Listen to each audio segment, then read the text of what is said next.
Mr. Scoop B. Robinson. How you doing, sir? I'm maintaining, brother. Thank you for inviting me to come up. I'm honored and privileged. We've been going back and forth talking about hoops for a while. For a while, right? Definitely. You're, NBA insider as of late, like Brooklyn Nets insider. You know what I mean? Everyone should really check out his website, scoopb.com.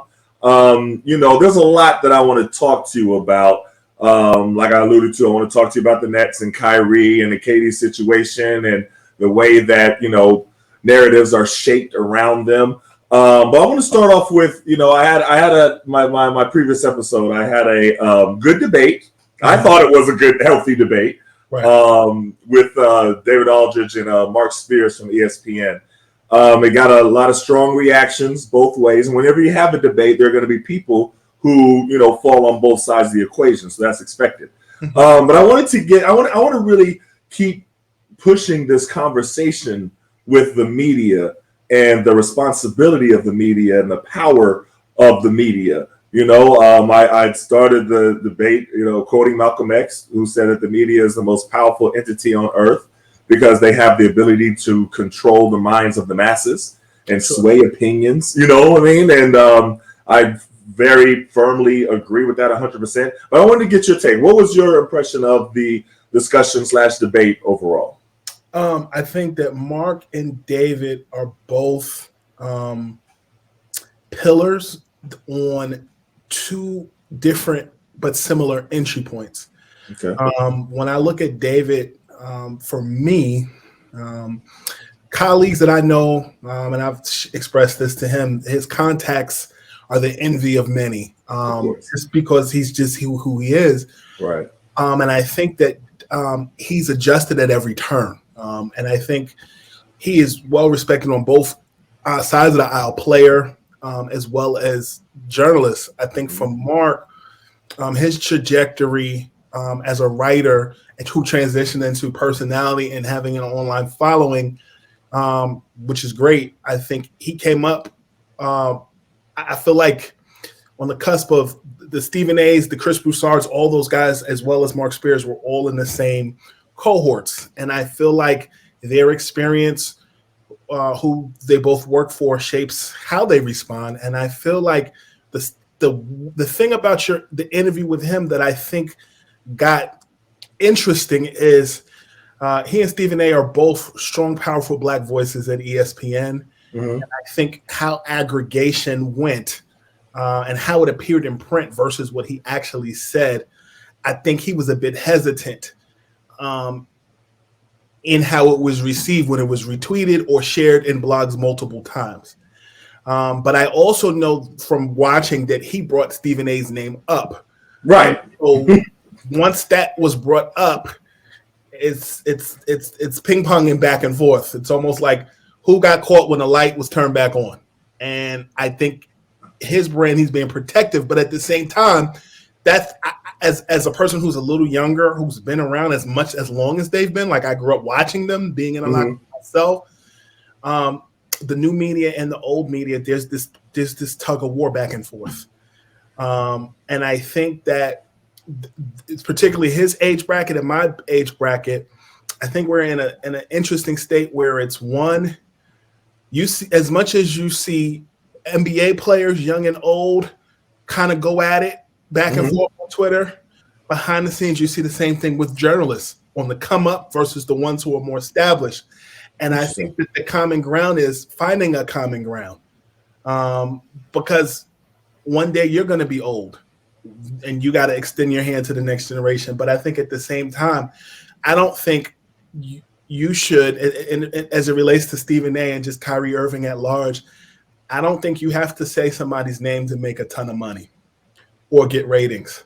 And I think that's where the Draymonds and the JJ Redicks are kind of implementing their imprint on this whole new media conversation. Well, it's interesting. And let me back up a little bit, because it's, you made a point. You said Mark Spears was the one who brought Stephen A. Smith's name up. I was speaking more generally. He specifically said Stephen A. Smith. Even making a comparison with politics. David Aldridge is the one who made that comparison with Fox News, and I didn't, but I just carried on from there. example that they brought up. But I did think it was interesting, when we're having the discussion, you mentioned that, hearing it during the debate versus seeing it in print was one of the reasons why Mark Spears, and just to let everybody know, so afterwards, Mark Spears tweeted that he regretted doing the interview, and he was stuck on a comparison that I made, which was first brought in, like I said, by David Aldridge to make the comparison of the right and and then him bringing up Stephen A. Smith. But this is what I said, and you tell me, Scooby, if you disagree with this statement or how you interpreted the statement. So I said that Stephen A. Smith has the same power over the minds of the masses in the sports world that Tucker Carlson has over the right. And I said that's why they both should be held accountable when talking reckless. That's what I said. So Mark Spears was saying, well, no, you can't compare Stephen A. Smith to Tucker Carlson. He doesn't spew hate and racism. And I said, well, that's not what I'm comparing. I'm not comparing the content. What I said was the amount of power that they both had. And the interesting part is that Stephen A. Smith actually messaged me. He tweeted it out. And then, in the comment section, he messaged me on Instagram. He didn't have an issue with it. He knew what I was saying. And then we had a regular discussion. But I just thought it was interesting that Mark Spears, jumped to, even though we discussed it on the program, that's not what I was saying. He still kind of took the position that I was comparing Tucker Carlson to Stephen A. Smith in content. All right. I think Twitter is peer pressure like a MFer. And okay.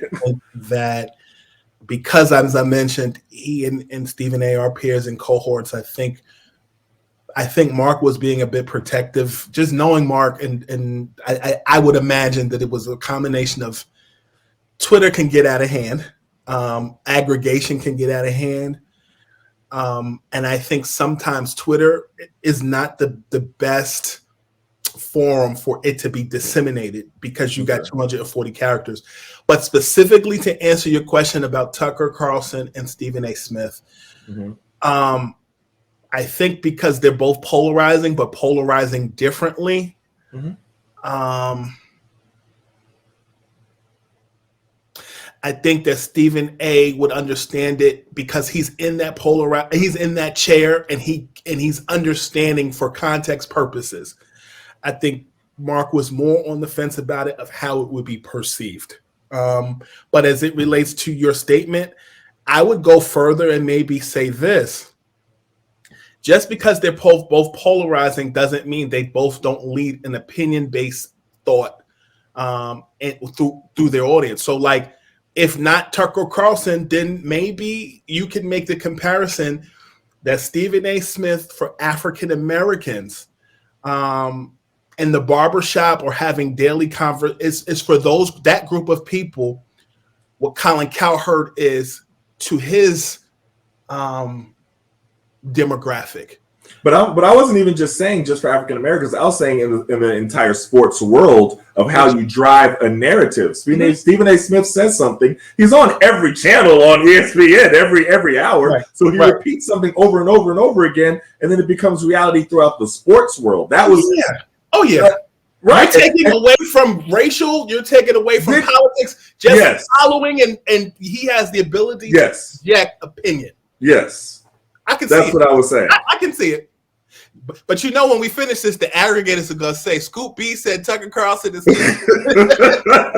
I mean, the thing is, I could have picked anybody. It wasn't the point of the person. It was the amount of power. And that's the part where, throughout the debate, I was saying that, David Aldridge is kind of discounting the effectiveness of the power of the media, whether it's the power of the pen or the power of the microphone. And I was like, it's all in the media bucket. I know you kind of want to, distance. Well, they're a different kind of media. And as long as you're influencing the minds of the masses in that form, you're media. So it doesn't matter if you write it.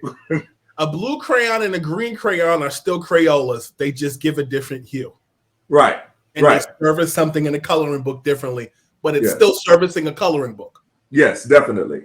So from that standpoint, I do think the media needs to be held accountable And hey, after with great power comes great responsibility. Shout out to Spider-Man. You know what I mean? Like it's the truth. So you can't just talk recklessly, no matter what form you're in the media. Would you agree with that, or would you disagree with that statement? That you can't talk recklessly in media? Right. Yeah, and I have my own personal conduct. Like I'll tell you, like I've hosted shows with colleagues where they've said certain things, and then I've said, I'm not going to really comment on it. I'm going to leave it alone because in addition to me being in the studio, I'm still in the street as a field reporter. For me, my own personal my own personal compass is more along the lines of, is it true? Is it fair? And is it going to get me punched in the mouth when I see them in public? That's an important one. I have colleagues who, that are on radio or media who do have to walk around with added security because they've said some controversial things. I'm a man of the people. So for me personally, I kind of don't like that added. It's not that serious. I love what I do, but I also am aware of the notion that the more crazier you say things, the more people you get eyes and views on paper or on platform.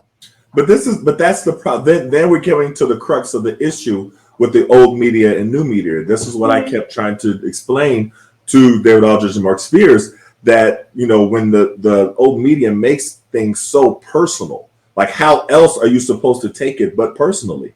I mean, there are players that different members of the media who are on camera all day, every single day, positions they're taking where they're personally attacking the person. Do you know what I mean? And then in essence, they begin to sway the entire opinion about that person because, sports talk radio, all that stuff kind of drives a lot of the opinions of the sports world.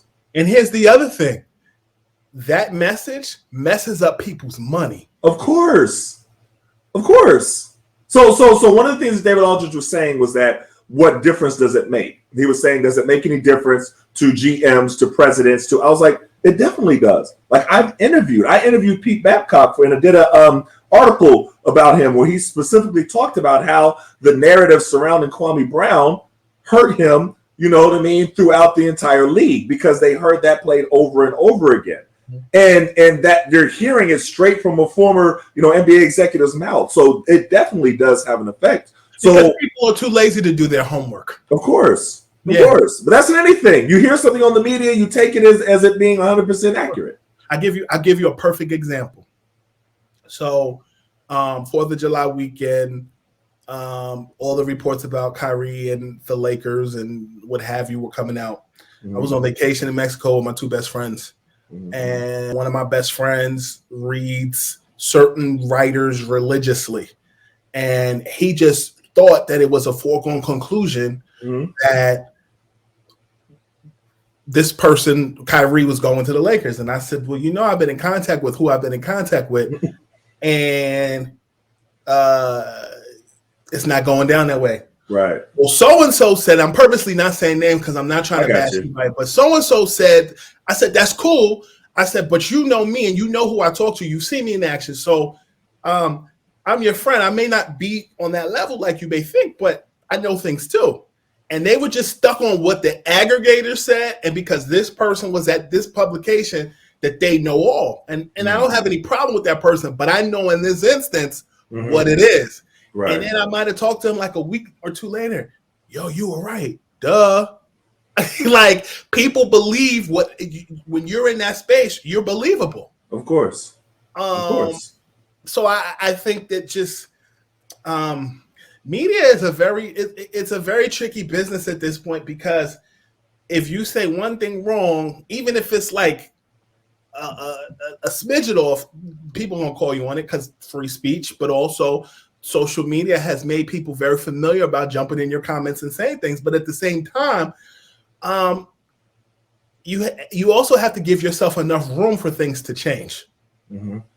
I think media should be held accountable. I think that you should, if you're going to, attack a person to the level where it it discredits their value as an NBA player or an NFL player and questions their character. Do you know what I mean? And then what you're saying turns out to not even be factual. Yeah. I think you should be. I mean, it's or not even the whole story.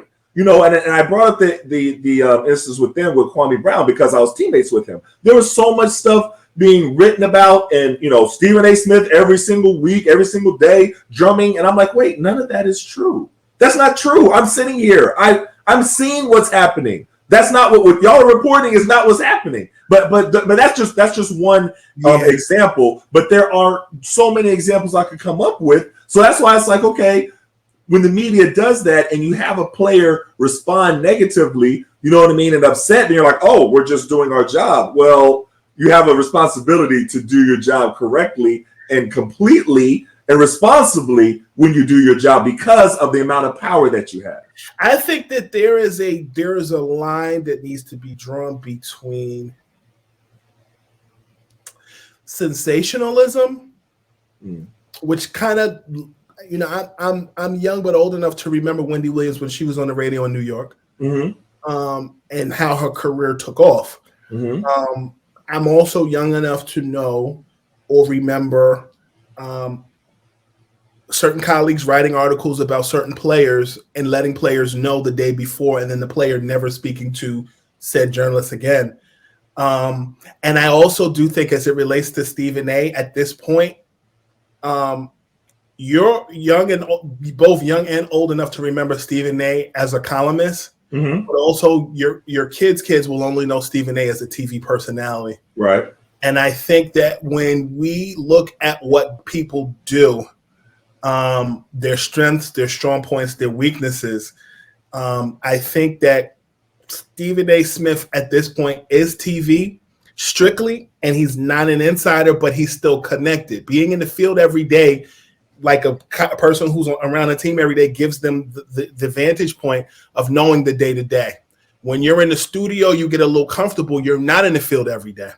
I think that with Kwame Brown, the part that is very frustrating is the fact that I really feel like in today's NBA, Kwame Brown would be a freaking monster. I think he would average 40 to 50 points, maybe 30 to 50 points a game easily. But the part that is frustrating for me personally is when you see two black men bashing one another for people to make money off of clicks. And I have a problem with it, just like I have a problem with black men wearing dresses on TV. That's just my personal opinion. I also feel like, how do you regulate it? I feel like the old guard and the new guard, I feel like COVID made internet and TV an equalizer for news, but you're also seeing the pay disparity for people who work in digital, very different than the people who do stuff in TV. Okay. And a lot of these young people are waiting for older people who hate to get out of the way so that they can make their run. But unfortunately, I feel like a lot of the older people, there's a disconnect between many older people and many young NBA players who, because they've been burned by media, they don't even want to talk to them, and it makes it bad for people who actually do care. Of course it does. You know what I mean? The way that, I could go through and, you know, I remember a reporter named Tom Knott that worked for the Washington Times. It seemed like he didn't like NBA players. You know what I mean? Like in his writing, it was so negative. So, right.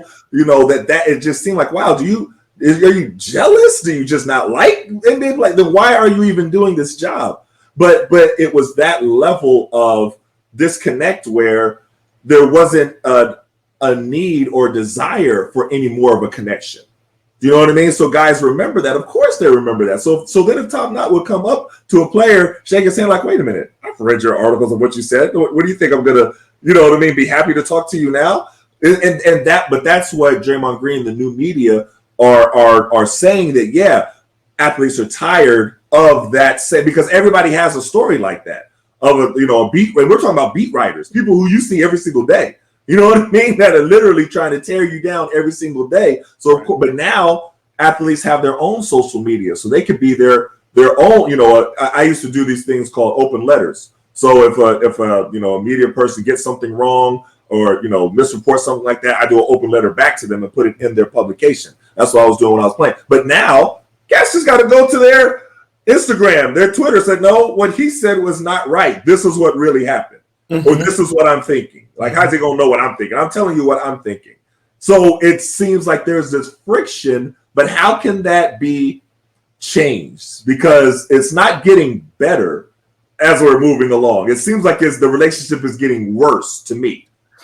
Yeah, you're right. I had a conversation with a mentor of mine who flies with the team, and they would say to me, at this point, we're on one side of the plane, the players on the other side, and actually, teams kind of like it like that. They like the separation between church and state. And I'll be honest with you, I think COVID kind of made it worse. Because there's no locker room access. I don't see that changing personally ever again. I'm sure a lot of players would like it that way. That media people aren't in their personal space.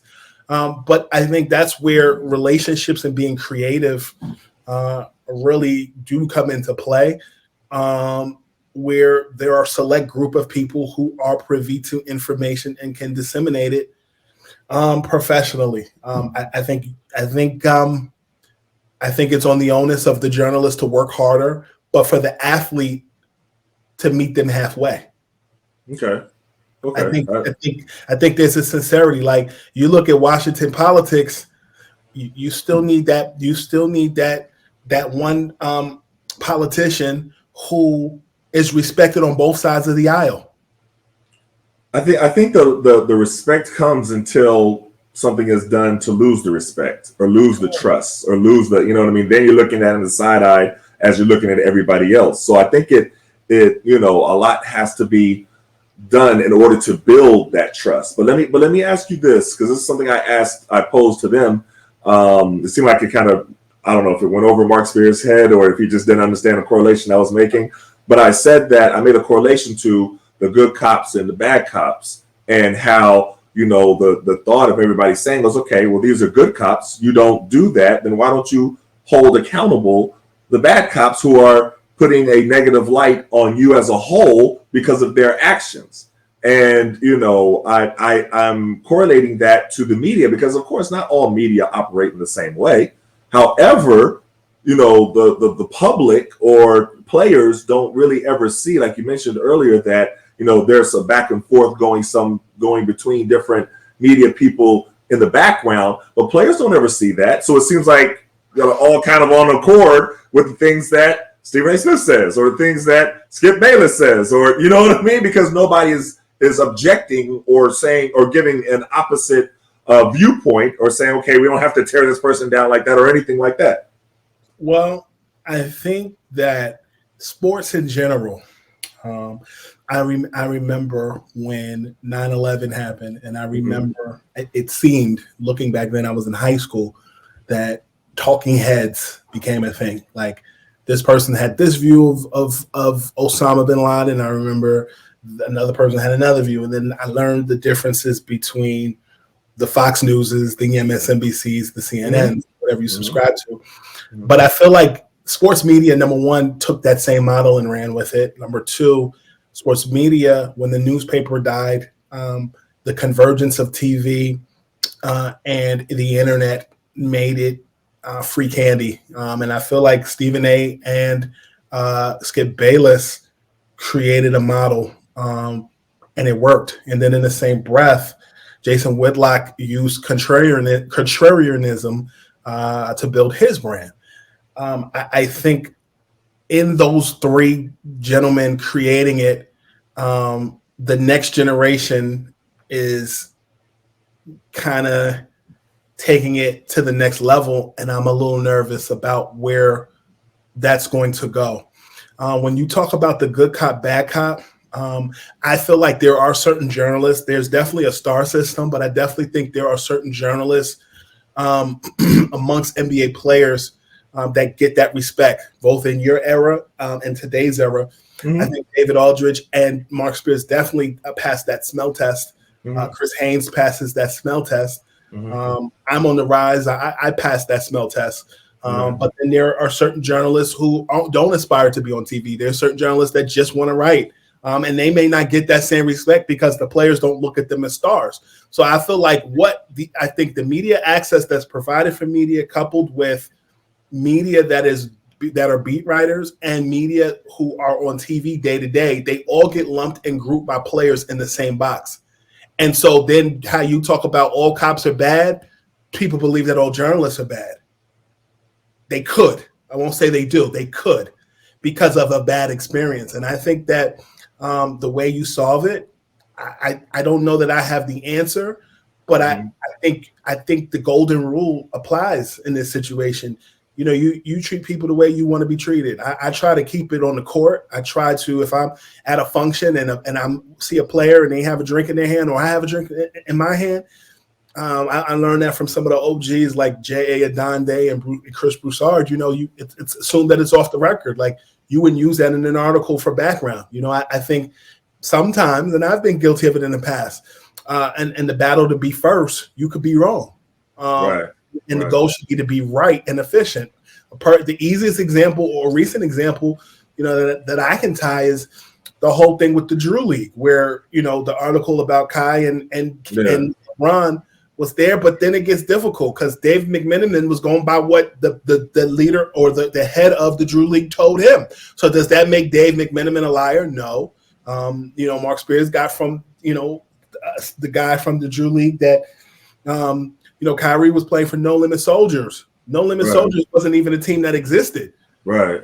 So they're going by what they're told, but it just gets murky. I don't know how you vet truths, lies, and more, but the industry is changing rapidly. Well, I think one thing that you have to be just as loud with your criticism as you are when you have to do a retract of something where you got bad information about it. Sure. And I think everybody makes mistakes. Sometimes you get bad information, you get a bad information, but you can't be so, you know, stubborn and bold in your, you know, misinformation that you're not willing to say, okay, I was wrong here. And I think and that's one thing that a lot of journalists, media, have a difficulty saying. I think that because they don't want it to affect their credibility, but then they lose more credibility with the players when they don't do that.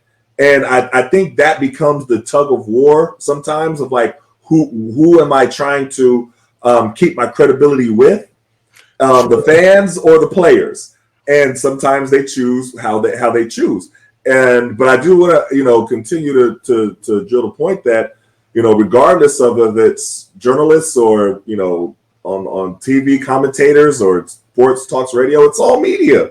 You know, one of the things I thought was interesting, they kept trying to Mark Spears distanced himself so much from Stephen A. Smith throughout that entire discussion that we had. But then he took up for Stephen A. Smith and said, okay, you know what I mean? You could never talk about it. I was like, but that's not even what I was saying. And Stephen A. Smith didn't even think I was saying. So a lot of people in the comments were like, well, Mark, you kind of made his point for him because you wouldn't hold him accountable and say that his words are actually powerful, but now you're taking up for him almost like a blue wall, you know, shield that you know, they all take up for each other, and that's what you're doing when he's not even offended. So it kind of like displayed, you know, what I didn't want it to display. I wanted it to actually be that, no, we're going to at least think about it and possibly be able to stand for truth. And if we see something, but that wasn't the response. It was like, you know.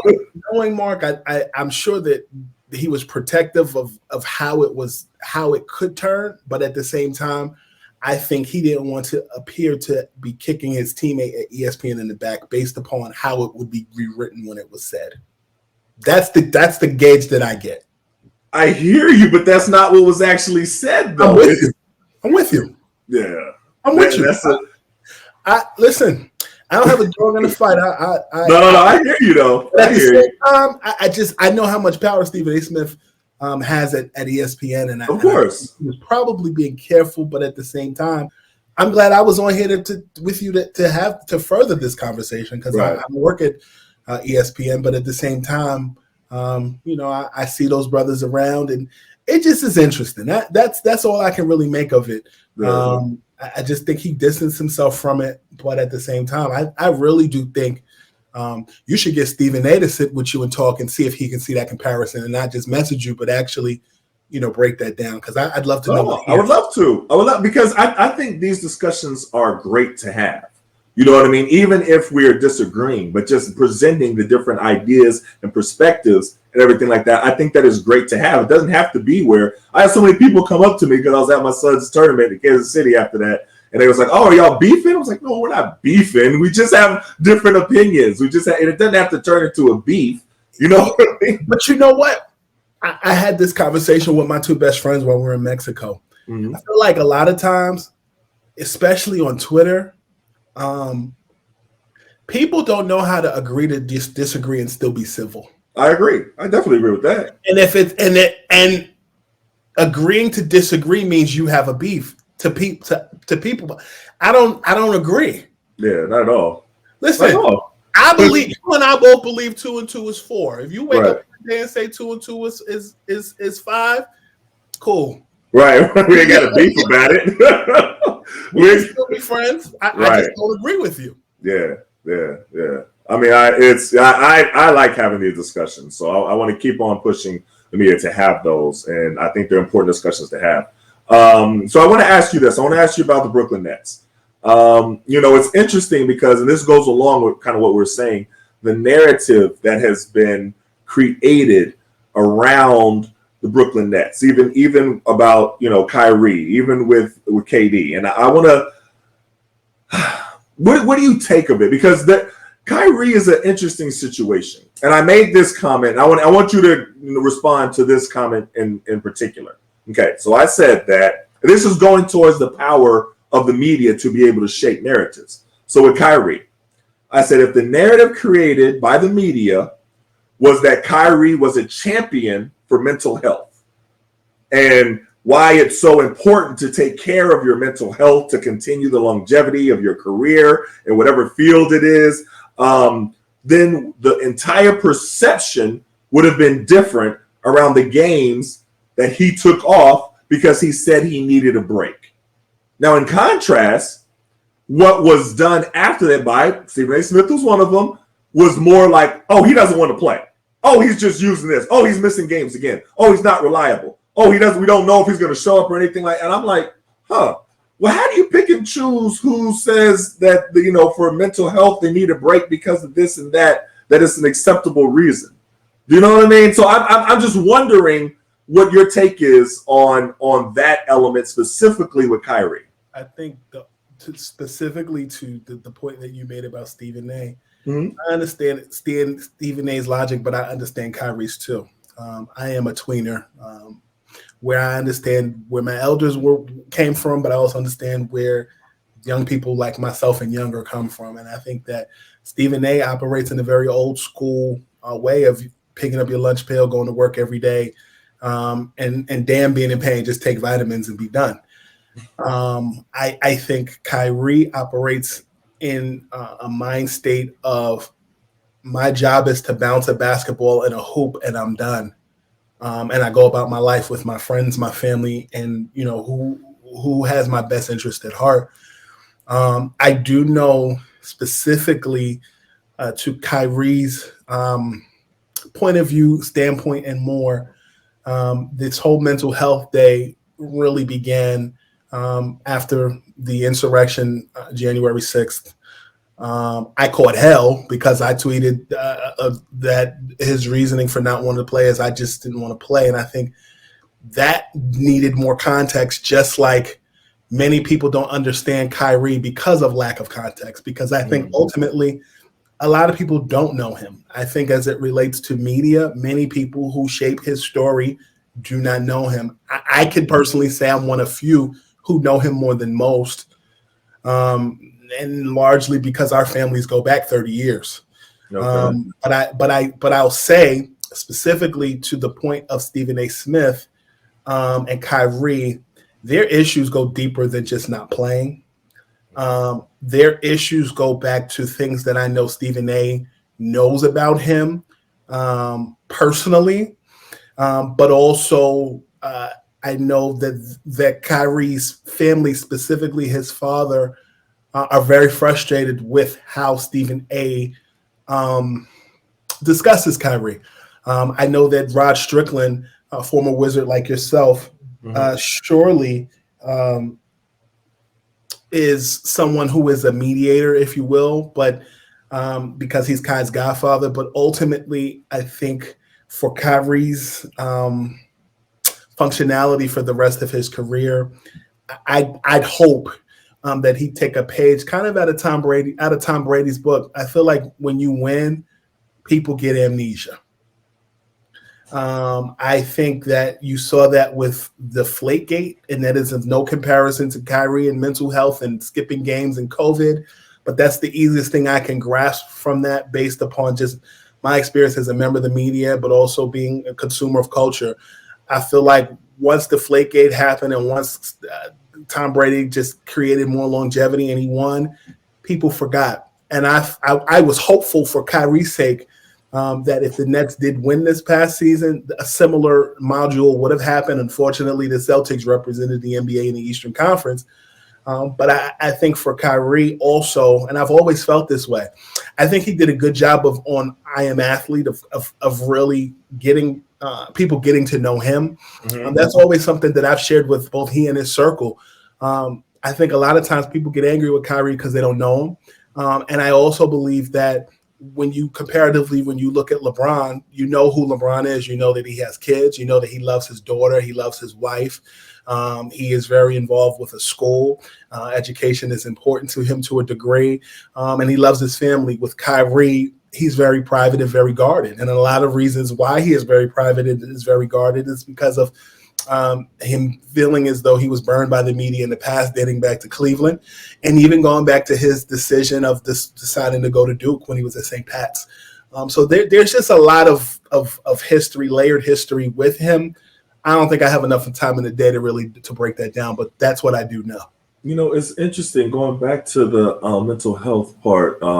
It's just interesting when the NBA presents itself as being so open to mental health and the players' mental health and everything like that, and then kind of picking and choosing which players can be the spokespeople for mental health when they come out about their own mental health. And there's no rhyme or reason to it. Like, I'm looking at, different players. Okay, this one was accepted. This one wasn't accepted. Kyrie definitely wasn't. And I don't understand the difference. Kyrie was actually scrutinized more. You know what I mean? And I don't know if it was just because that he actually missed games because of it and other players didn't. They just talked about their mental health. But I can't put my finger on how mental health becomes so conditionally accepted. Mental health is such a buzzword, as is cryptocurrency, as is some of those other things that we've discussed over the last 2 to 3 years. Is we're in the house and still figuring out COVID. And I think that Kyrie's issues or the issues that the NBA has and vice versa is kind of interesting because I feel like for mental health, you go back to DeMar DeRozan and Kevin Love. Right. Being the poster children for the NBA. But there's so many layers to mental health.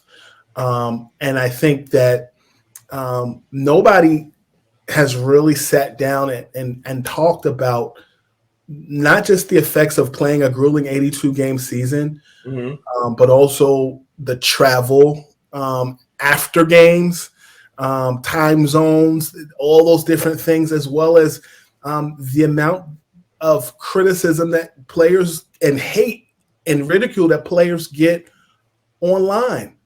I think that there are so many factors that go into all of this, but I also think that Kyrie represents Kyrie. And because Kyrie represents himself, I don't think people know how to take that. But I have to say that I think that the way the media presented it with DeRozan, with Kevin Love, which was completely the opposite of the way they presented it with Kyrie when he was talking about his mental health, kind of drove the narrative that then was presented on social media. Do you know what I mean? I think many people in the media just don't like Kyrie or don't know him. I think that DeMar DeRozan and Kevin Love, in their minds, are more welcoming. Okay. And so I think that's part of it. But I also do feel like for Kyrie specifically, I feel like he's very intelligent. I feel like he's very knowledgeable. I feel also that sometimes when he should speak in the past, I'm not talking about now. I feel like when he should speak, he doesn't. And when he doesn't, he should. Well, it's kind of hard to say that sometimes because there's things that are, important to him and he's feeling, and then they get kind of twisted once the media is reporting it. And I'm just looking at it, I'm like, wait a minute, that's not what he said. I just heard what he said. And what you just said, I'll tell you when I saw your point of view. The Nets were playing the Wizards in Washington after the trade deadline when James Harden was moved to Philly. Okay. And the Nets lost that game. I think they were like on a 9 or 10 game losing streak. Okay. I remember they played like Miami that Friday. But that night at the trading deadline, they played Miami Saturday. That trading at the deadline, everybody wanted Kai to clear the air about him and James Harden, and Kai said all the right things. And I raised my hand and I asked him, I said, let me ask you a question. What makes you happy? Because prior to that, he said, I'm just unhappy with losing. And I said, well, what makes you happy? And he looked at me. He said, that's a loaded question, bro. And what I took from that is whatever he said, his response would have gotten ran with. Right. And I've heard Draymond say this to a colleague of mine during the finals when we were walking around, and this particular colleague was doing a one-on-one, and Draymond said, I'm not just giving my quotes to anybody. Right. Because by the time you get out that media scrum, you get at that press conference, Kyrie's quotes was going to get souffled, fried, every which way. Yeah. It's almost like the same level of expectation that the president of the United States has when he speaks. I feel like that's how they look to guys like Kyrie, LeBron, Giannis, and more. Yeah. Kyrie has that power. Yeah, but he does have that power, but then the media has the power to sway whatever it is that he said and almost create an entirely different new narrative. I remember when they was going into the bubble, and it was right after, it was 2020, and George Floyd had happened, Breonna Taylor, everybody was up in arms, and Kyrie was like, okay, maybe this isn't the most important thing right now. There's all this stuff that's going, and how that got, then you had Stephen A. Smith again. Oh, that's the dumbest thing that I've ever heard in my life. Then you heard, Charles Barkley. Then you heard, there's a lot of people that jumped on that. So then the whole narrative became Kyrie is saying something stupid. Kyrie is saying something ignorant. Kyrie is saying that he doesn't want to play again. So Kyrie saying, and I was just like, wow, it's amazing. And that's the part that I was trying to get David Aldridge and them to admit to, is to say the media has this tremendous amount of power to be able to sway public opinion. Like you just. And that Kyrie discussion was had on the Zoom calls, and I know that some of my esteemed colleagues were on that call. And I know that Chris Paul had said repeatedly, guys, let's stop totally keeping it real on this call, because the stuff that we say on here is going to be taken out of context. Right. And then, I had a conversation with a colleague who's on the call. They were like, the team owners or team governors are having those same conversations, and that whole keeping it real aspect isn't necessarily that diatribe is not the same. Right. I think that Kyrie ultimately in this situation where he felt as though players should not have gone to the bubble and made owners and other people, decision makers, become more aware of certain things. That was the NBA, that was the players' power there. And just from my understanding of it, Kyrie wanted to make many players aware of that, and not every player understood it from that point of view. Right. And I've always felt like every player comes from how they were raised. They come from different financial brackets and financial literacy, as well as different civil rights point of views. Some players just want to play. Some players just want to make their money and go home. I don't think every player has the responsibility to be the voice of Black people if they are Black. Right. Some players just want to play basketball. Some esteemed players like yourself take that on and want to enlighten and educate, emancipate, and empower other people. I think that LeBron and Kyrie have been made the spokesperson for the player, partially because Kyrie is a VP for the Players Association. Right. And I understood 100% what he was saying. Let's ask for more from these teams. Let's not just be satisfied with a tweet or saying that Black Lives Matter or what happened to George Floyd is wrong. Let's now use your power to influence the different people in your cities. I even wrote about this. That yes, I talked about Mark Cuban, talked about Ted Leonsis. Use your power in the city to be able to affect the police department, because those are the people who you rub elbows with, all the governors in every single city, the NBA governors and everything. So I understood what he was saying, but it was just just seeing how the narrative just shifted, after a lot of the media members started calling him the different names like stupid and dumb and it's crazy and he's being ridiculous and everything like that. It's just amazing to me. But players ended up doing what Kyrie suggested after Kenosha. A lot of it. And when the Magic and the Bucks played and they sat out. Yes. They realized that Kai was right and that they have the power. But nobody made that connection to what Kyrie was saying. They just skipped over Kyrie and then said, oh, but then you saw some of the main media people saying, oh, we applaud these NBA players. I was like, wait a minute. You was just killing Kyrie because he suggested it, and now you're applauding the NBA player. And Stephen A. Smith again was one of those people who did that. I was like, come on now, you can't do that. You know what I mean? Then it seems really personal. But I don't want to keep you too long, but I do want to ask you about the Brooklyn Nets and what's happening. What is it most likely that Kyrie and KD are both going to be in Brooklyn again, and also what can be expected if they're all back?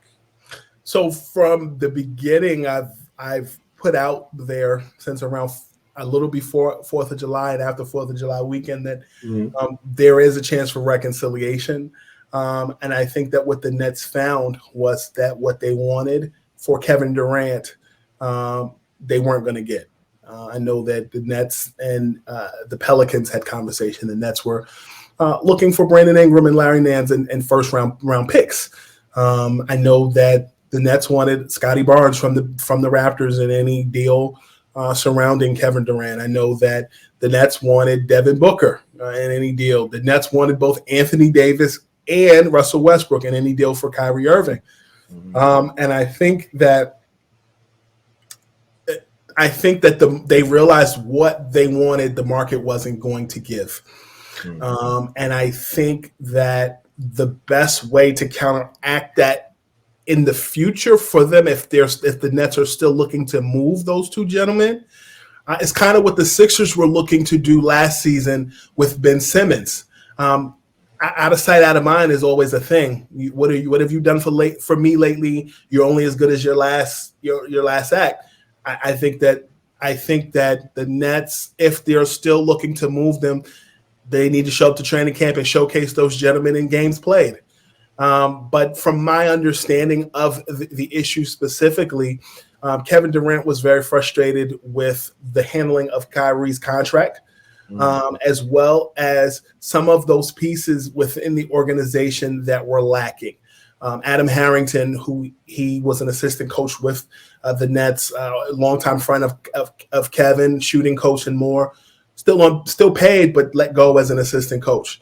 I know that Kai and Kevin, privately have said to certain folks they want more Black and brown people within the organization, not just players, but coaching staff, support staff, front office, and more. I know that Eli Carter, a friend of Kyrie's, who was an assistant coach on, that Nets team, did not, from what I understand, did not get the jab. But once the mandates were rolled back, I was told that he was assured some type of active role with the team. Hasn't been the case.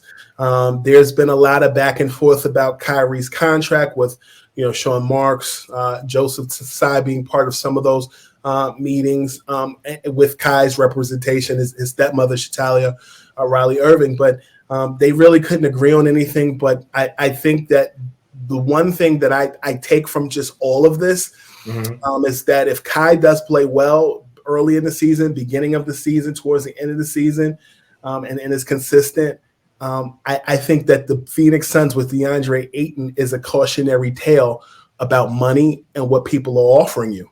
And Ayton got his money from the Phoenix via the Pacers and that offer sheet that was signed. But let's not act like Kyrie is chopped liver. I think that the issue has a lot to do with him being present.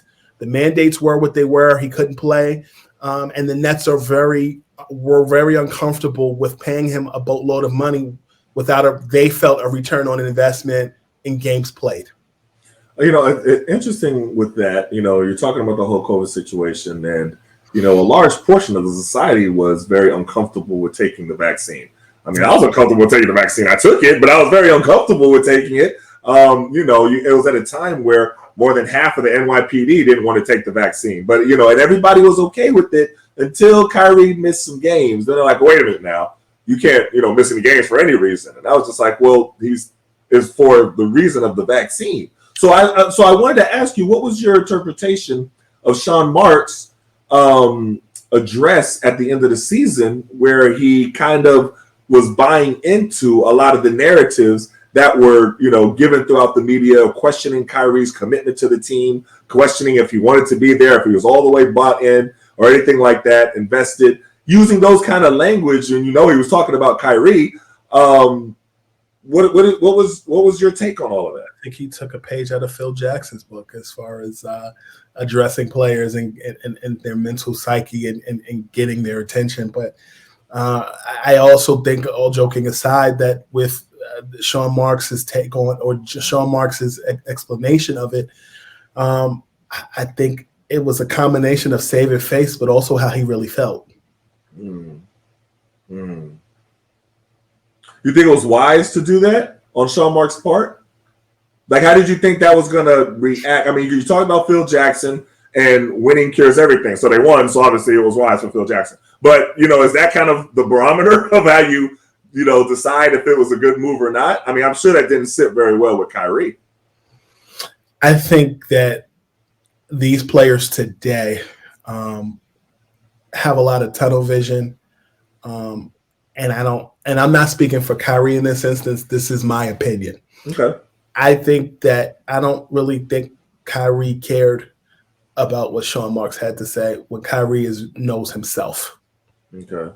And I think that Kai sells tickets. He sells sneakers. When he plays, he wins. And I think that if he was playing for the Utah Jazz or the Philadelphia 76ers regional-wise, I don't know that we would be having this conversation. Fortunately or unfortunately, he plays in New York City. And not only were the mandates what they were, the Nets didn't even want Kai to show up for away games. Right. Which was so weird. Because you remember at the time of the Wizards, Bradley Beal hadn't taken the vaccine, but he could go up there and play, but Kyrie couldn't even be. It was the rules were kind of weird.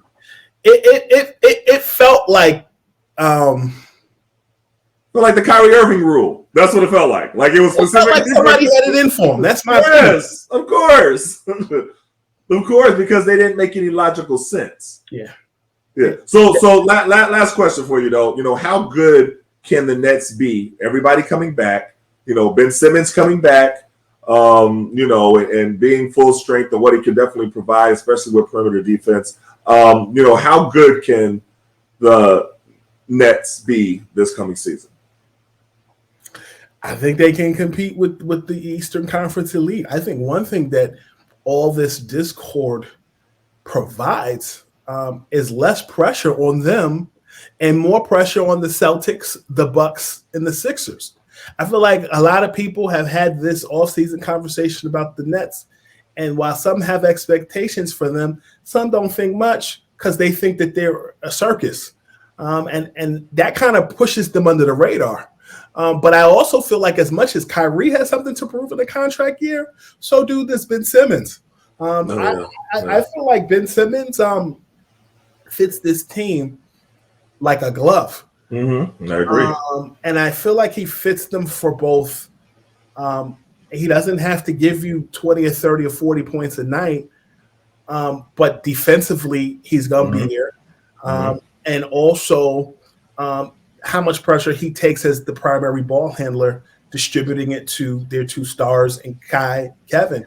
And I Mm-hmm. feel like that's the same. I consider him James Harden light, in the sense of he doesn't take as many shots as James, but he's both a dual threat for getting to the basket while also kicking out of the double or the triple team and getting those other guys on that team open. But I also think that the trade that they made with Philly to get shooters like Seth Curry, a return of Joe Harris, it helps in that commanding that double team as long as those guys are healthy. Uh, Right. the other thing that I like about this team is re-signing of Kessler Edwards as well as Nicholas Claxton. I feel like during Yes. the playoffs, Kyrie and Claxton had a connection off the screen and rolls Mm-hmm. quite a bit, and I really feel like the way that we look at Claxton as an analyst or as a basketball community is with the expectations that I think many Nets supporters had for Jared Allen, who now saw a bigger Mm-hmm. picture in Cleveland. Like Right. I felt that they should have never have traded him personally, and I think in a rush to get better, Mm-hmm. it took a couple of years and more wear and tear on guys' bodies. But that's the way the cookie crumbles. But I do think that the Nets, it's good trouble to have. They have potential. They just got to get it together. And I also think Mm-hmm. their coach, there needs to be a level of adapting there. I think everybody points the finger at the players, Mm-hmm. but the coach. But I feel like a lot of the players weren't totally connecting with Nash last year. I think those are good points. I think those are definitely good points. I think sky's the limit for them. But I think the only place I would differ with you on this is that I think there is a lot of pressure on them this coming year because it's like a show me year for them. That's what I kind of see. They from Missouri. Show me. Right, definitely. With Kyrie, with Ben Simmons, like you said, with the whole thing, and it's like a show me year. The past 2 years or whatever, how everybody's been kind of pushing them to be the favorites out of the East. And they see all of the talent on the team and the offensive power and everything like that. Now I think it's a little bit of kind of a show me. Now it's got to happen, and I think that definitely has a lot of pressure, but that could be a good thing. We go see, brother. The Eastern Conference is wide open. I feel like even from the teams that aren't considered elites, like the Wizards, they got better. The Sixers defensively. It's a lot of nice guys on that team. They added a jerk basketball stylistically in PJ Tucker, a bully and Daniel House. The Knicks adding Jalen Brunson as well as, and I feel like RJ Barrett is getting better every year. I feel like there are certain guys and certain teams that could surprise people, but the Chicago Bulls and bringing back Zach LaVine, I think that was good, and adding Andre Drummond to the pot as well. So I definitely think the Eastern Conference as well as the Western Conference are really and truly. It's like the 64 teams on the NCAA tournament bracket. You really you're not looking at this point for Cleveland and Golden State to go to the finals every year. It's really wide open. All right, I know I said last question, but you mentioned the Knicks. I got to ask you about Donovan Mitchell real quick, and that'll be my last question. Donovan Mitchell come to the Knicks, who are they going to have to give up, and how much could he help the Knicks, as an overall product if he does end up coming there? So I had a conversation with someone last Sunday about that is in the know. Donovan does list the Nets and the Knicks as two teams in conversation that he'd like to go to, but I'm also hearing that the Utah Jazz believe that with the head coach that they brought in, as well as assistant coach and Jason Terry, that they can really build around Donovan and that they really want this to work out. And so those are kind of the two different stories that I'm hearing. I think that with the Knicks, in order to get Donovan Mitchell, you'd have to offer up RJ Barrett and a combination of Obi Toppin and Emmanuel Quigley, and you give up your young core to get a star. I know Melo was your Syracuse brother, but the Knicks really gave up a lot to get Carmelo Anthony when they had a young movement with some of the other guys next to Amari. So it gets tricky. Yeah, I don't know about RJ Barrett giving him up. That's the one person I'm like, yeah, you know what I mean? You got to keep him on there, but we'll definitely see. Well, Mr. Brandon Scoopy Robinson, I took enough of your time. I really appreciate it. And, these discussions, they're great. I love what you're doing. Keep doing what you're doing. And, I don't know if you consider yourself the old media, new media, but you're definitely somebody who is respected by both sides. And the players have a respect for you. And that is a positive thing. And I just want to say also, I referenced, Mark Spears and David Aldridge. And I actually told them during the show that I have a lot of respect for them. I was like, I told them that they don't fall into the category of the people who a lot of guys have issues with. And it's definitely not a beef thing. We're just having a difference of, exchanging of ideas. And I think that's healthy. But, yep.